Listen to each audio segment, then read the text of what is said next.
One of the most popular ways to get more cinematic looking footage out of your typical digital camera is to use a cine lens.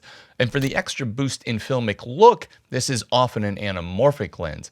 But there are a host of significant disadvantages to using that kind of lens with your typical digital camera. And the first one is if you use a 1.5 or 2 times squeeze factor anamorphic lens with most digital cameras, you end up with an image that is so wide that you have to crop a significant portion of the sides to get any kind of usable aspect ratio. There is a way around this, and that is to use a 1.3 times squeeze factor anamorphic, but this type of lens doesn't give you the same level of anamorphic quality that the bigger squeeze factor lenses do. But Blazar has just released a lens that gives you a usable aspect ratio on most mirrorless cameras, but also gives you that look of a 2 times anamorphic. These are the Blazar Mantis series of lenses. Now I'll put some links in the description down below to the best pricing I could find on the lenses and who currently has them in stock. And in full disclosure, these lenses were provided to me at no cost to myself, but no money has changed hands and Blazar has had no say in the making of the video. This video does have an actual sponsor, which is Anker, and we'll talk about them a little bit later in the video. This has allowed me to make this video ad-free on YouTube, so you shouldn't have any annoying ads disrupting the video. These new set of lenses squeeze your image by 1.33 times, which makes them perfect for use on most modern mirrorless cameras, particularly ones that only shoot in 16:9. But they've introduced some optical engineering to give them the look of a 2 times anamorphic lens. And these lenses have an incredible amount of character, including that oval bokeh, the anamorphic flares, and it has the center of the image or center of the frame sweet spot with a bit of fall off as we get towards the edge of frame and towards the corners, which is a very common trait of anamorphic lenses. And not only do you get this incredible filmic Hollywood look, they are literally some of the cheapest genuine cinema lenses on the market. And I think these lenses are going to be hugely popular with budget filmmakers and people trying to get a more interesting look out of their modern mirrorless cameras. Even though they're interesting lenses with a ton of character, they're also plenty sharp and there's a lot of detail, particularly in the center of frame. So when I say they have character, it's the good kind, not the bad kind. The first thing I want to point out, which I've noticed about these lenses, which I've never seen in any lens before, is it has an oval iris. Now, this is obviously going to help us get that oval bokeh and that sort of very specific look in out of focus areas. I don't know how it affects the rest of the image, but when I look at the image, you definitely have this sweet spot effect that you see in a lot of higher squeeze factor anamorphic lenses where you get a sharp in focus area in the center and it falls off as you go to the edges. You definitely get this from this lens. I don't know if there's optics doing that or if it's the oval iris or if there's a number of things. The other thing you're going to get is the anamorphic flare, which even in the lower squeeze factor lenses, you usually get anamorphic flare. This particular one, you're going to get an amber flare, which I like. It's quite neutral and it tends to be either kind of an amber orangey color or take on the color of whatever light source you've got. And I think that is a much more neutral sort of flare than a blue flare. I think you can use this in a lot more situations. The lenses currently come in 5 focal lengths. There's a 25, 35, 50, 75, and 100. You can buy them as individual lenses, but there's also 2 sets available and you get a discount if you buy the set. There's a 3 lens set, which includes a 35, 50, and 75, or there's a 4 lens set, which includes all those lenses plus a 25 and 100. Once again, I'll put links in the description down below to where I found them available for sale. Looking at the size and weight of the lenses, they're a very similar weight to the Nisi Athenas or the Desio Vespid 2s, and they are a little bit bigger, particularly width-wise, and I think that's to accommodate the anamorphic elements and the fact that you're going to get a wider field of view. The focus gear is really well dampened, and I think right up there with some of the best lenses I've used. The aperture ring or iris ring is well dampened as well. The one thing I will say about these is the iris ring and the focus ring are very, very close together. I like the fact that they've stepped it so you don't accidentally bump this one. But if you got a follow focus system and you want iris control and focus control, it could be a little bit tight depending on the type of rig that you've got. They're full frame lenses and they come in PL mounts, which is the ones that I've got. And these are the ones that I would generally recommend. Just get PL and adapt them to your mirrorless camera. But you can also get changeable mounts for them. So I can change this mount out to an EF, an E, an RF, an L, or a Z. They also work with the Mofage Pico drop-in filter adapter. Now, I don't know if they're going to work on all different filter adapters, but they definitely work on this one. And it is such a tight tolerance that I have a suspicion that they designed them specifically to clear the filters in this system. them because there's really not a millimeter to spare, but they all seem to work fine. Having a look at sharpness, the lenses are all quite sharp in the center of frame, but they have what is called a sweet spot effect, which is you have a center oval shaped area that goes horizontal across the frame, and outside of that it softens up and you get a soft focus pretty quickly. You also tend to get some aberration, some other things going on. You get a bit of a waterfall bokeh effect on the edge of frame. And this is a typical character of anamorphic lenses. Now, shooting these wide open, just going through the different focal lengths, the 25mm, you get about a 2/3 of the frame sharp. If you stop it down, you get more sharpness across the frame. The 35mm, it is about half of the frame is sharp, which is probably the most narrow of all of them. Now, this is kind of cool because in an f2 lens, and you can have the sweet spot, so you can actually draw the attention to something in the center of frame, even when there's things in the same plane of focus nearby. But if you need that sweet spot to be bigger, you just stop it down a little bit. The 50mm has about 2/3 of the frame sharp wide open. The 75mm, it's about 3/4 of the frame sharp wide open. And the 100mm, it's about 3/4 of the frame sharp wide open. The sweet spot effect is one of the superpowers of this set of lenses, but it's also something you have to be mindful of. Because of the fall off in sharpness, you can put a subject in the sweet spot and draw the viewer's attention to that subject, even when you have something nearby that is on the same plane of focus. This is a very specific look that's a common feature of anamorphic lenses.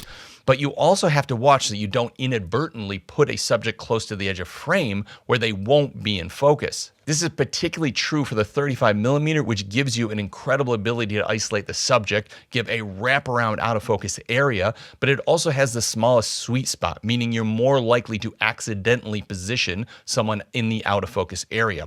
With all of these lenses, you simply stop the aperture down to increase the size of the sweet spot. So this is a powerful and common feature amongst anamorphic lenses. But if you don't have a lot of experience with anamorphic lenses, it's something that you really need to be aware of when you're shooting. One of the best features about the Mantis lenses is how small and light they are. That makes them perfect for travel, whether that be hiking or an overseas trip, or just spending the day out with your friends and family. But if you're traveling for any amount of time, you may run into a situation where your camera, computer, or phone battery won't last long enough. That's where the Anker Prime power bank comes in. It's literally the most sophisticated power bank I've ever used, and at 99.75 watt hours, it gives you the maximum amount of battery that is approved as airline safe. And it won't just recharge the batteries in my cameras, computers, or microphones. It can actually recharge all of those devices while they are in use. So in a pinch, I don't even have to stop using the camera while I'm recharging. But it gets even crazier than that. It can recharge 3 devices all at the same time. So if I'm in a remote location doing a live stream, I can actually use any local picnic bench or park bench as a mobile live streaming studio, running my computer, my phone, and my camera. And once you completely deplete the battery bank, Anker's Turbo Boost technology allows you to use 2 chargers to charge the battery bank at the same time. This is something I've never seen in a power bank before, and you can go from a flat battery to 50% charge in only 13 minutes. You also get up to 140 watt power output from a single port, or 300 when using all 3 ports. It does all this and still remains reasonably small and lightweight, and for myself, it's the only battery bank I will ever need. And this is why it's the industry-leading 300 watt multi-port fast charging power bank. The new Anker products are pretty amazing. More information on the battery and the best price purchase links I can find will be in the description down below, and a big thank you to Anker for sponsoring this video. Looking at distortion, which is another character trait of most anamorphic lenses, the 25mm has very strong barrel distortion. The 35mm has sort of moderate to strong barrel distortion, and the 50mm is much more controlled with a little bit of moderate barrel distortion. Once we get to the 75mm, we have slight barrel distortion across the top of frame, but we're starting to get a little bit of a pincushion effect on the edges of frame or the sides. And the 100mm has a very slight barrel distortion across the top of the frame, and then it has moderate pincushion on the sides. All the lenses have a moderate amount of vignette, with the 25 and 35 being the strongest. Once again, this is drawing the viewer's eye more towards the center of frame. If you want to have brighter corners, you just need to stop the lenses down a little bit, and those corners do brighten up. But once again, this is part of the look that you're going to get out of these lenses. One place I was really surprised was the chromatic aberration performance, and the in-focus chromatic aberration in the sweet spot center of frame through most of these lenses is exceptionally well controlled. Now, as you get outside of the sweet spot, you do have very noticeable chromatic aberration. Once again, part of the look that they're going to give you. And as you get to the edges of the frame, once again, you're going to get this softer image and a bit of chromatic aberration. Longitudinal chromatic aberration, which is an outlining of bokeh or a change in color cast before and after the plane of focus. This is fairly common on anamorphic lenses, and I found these had some, but not enough to be distracting or worrying by any means. Looking at the flare performance, and I think this is a place that the lenses are very interesting, you've got an amber anamorphic flare, which is reasonably subtle and often hard to trigger. So there were times where we really had to lean in and get that direct sourcey light to bring on that anamorphic flare.